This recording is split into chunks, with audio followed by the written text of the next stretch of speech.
Setelah Perang Diponegoro berakhir pada tahun 1830, semua kekuatan Belanda dikonsentrasikan ke Sumatera Barat untuk menghadapi perlawanan kaum Padri. Dimulailah Perang Padri fase ketiga. Pada pertempuran fase ketiga ini, kaum Padri mulai mendapatkan simpati dari kaum adat. Dengan demikian, kekuatan para pejuang di Sumatera Barat meningkat. Orang-orang Padri yang mendapatkan dukungan dari kaum adat itu bergerak ke pos-pos tentara Belanda.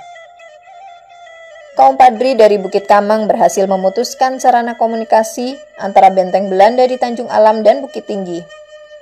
Tindakan kaum Padri itu dijadikan alasan Belanda untuk menyerang Kota Tua di Ampe Angke yang dipimpin oleh Gila Fari.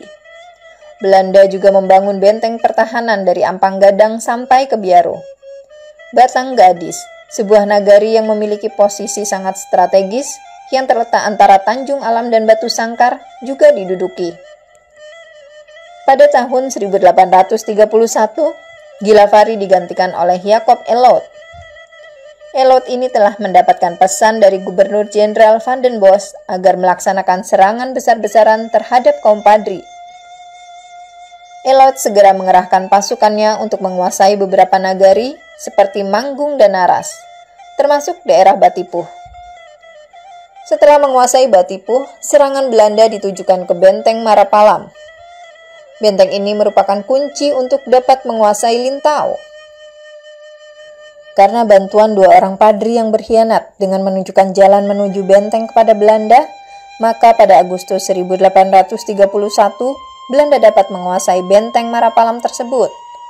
Dengan jatuhnya benteng ini, maka beberapa nagari di sekitarnya ikut menyerah. Seiring dengan datangnya bantuan pasukan dari Jawa pada tahun 1832, maka Belanda semakin ofensif terhadap kekuatan kaum Padri di berbagai daerah. Pasukan yang datang dari Jawa itu antara lain pasukan Legium Sentot Alibasya Prawirodirjo dengan 300 prajurit bersenjata. Pada tahun 1833, kekuatan Belanda sudah begitu besar.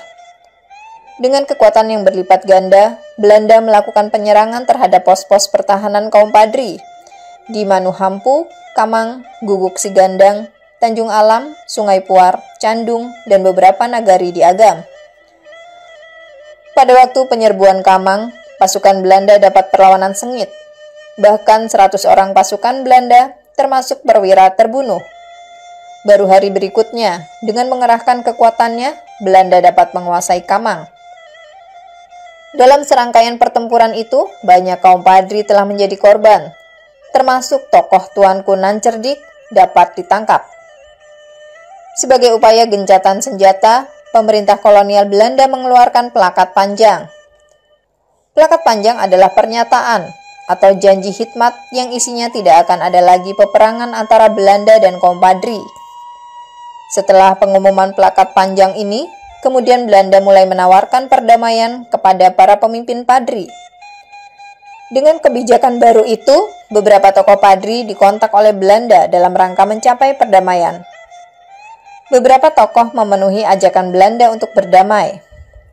Sementara para pejuang yang begitu mencintai kemerdekaan bumi Minangkabau terus melanjutkan perlawanan. Setelah kekuatan pasukan Tuanku Nan Cerdik dapat dihancurkan, pertahanan terakhir perjuangan kaum Padri berada di tangan Tuanku Imam Bonjol. Pada tahun 1834, Belanda dapat memusatkan kekuatannya untuk menyerang pasukan Imam Bonjol di Bonjol. Jalan-jalan yang menghubungkan Bonjol dengan daerah pantai sudah diblokade oleh tentara Belanda. Pada tanggal 16 Juni 1835, benteng Bonjol dihujani meriam oleh serdadu Belanda. Pada bulan Agustus 1835, benteng di perbukitan dekat Bonjol jatuh ke tangan Belanda. Belanda juga mencoba mendekati Tuanku Imam Bonjol untuk berdamai.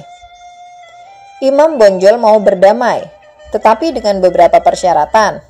Antara lain, jika terjadi perdamaian, Imam Bonjol minta agar rakyat Bonjol dibebaskan dari bentuk kerja paksa dan nagari itu tidak diduduki Belanda. Namun Belanda tidak memberi jawaban. Belanda justru semakin ketat mengepung pertahanan di Bonjol.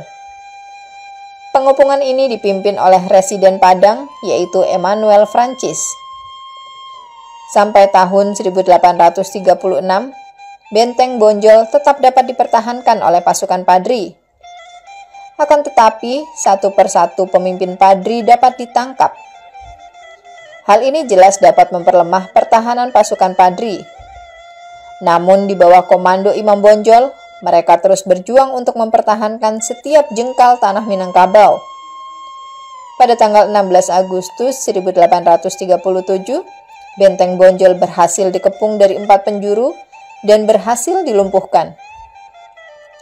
Imam Bonjol dan beberapa pejuang lainnya dapat meloloskan diri. Francis kembali menyerukan Imam Bonjol untuk berunding. Demi menjamin keselamatan warganya, maka pada tanggal 28 Oktober 1837, Imam Bonjol menerima tawaran damai dari Residen Francis.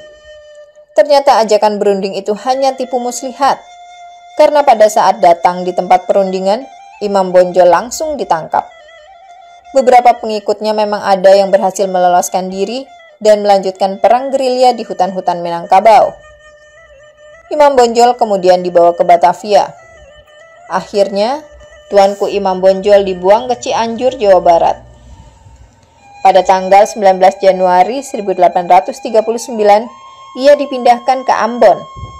Dan tahun 1841 dipindahkan lagi ke Manado hingga wafatnya pada tanggal 6 November 1864.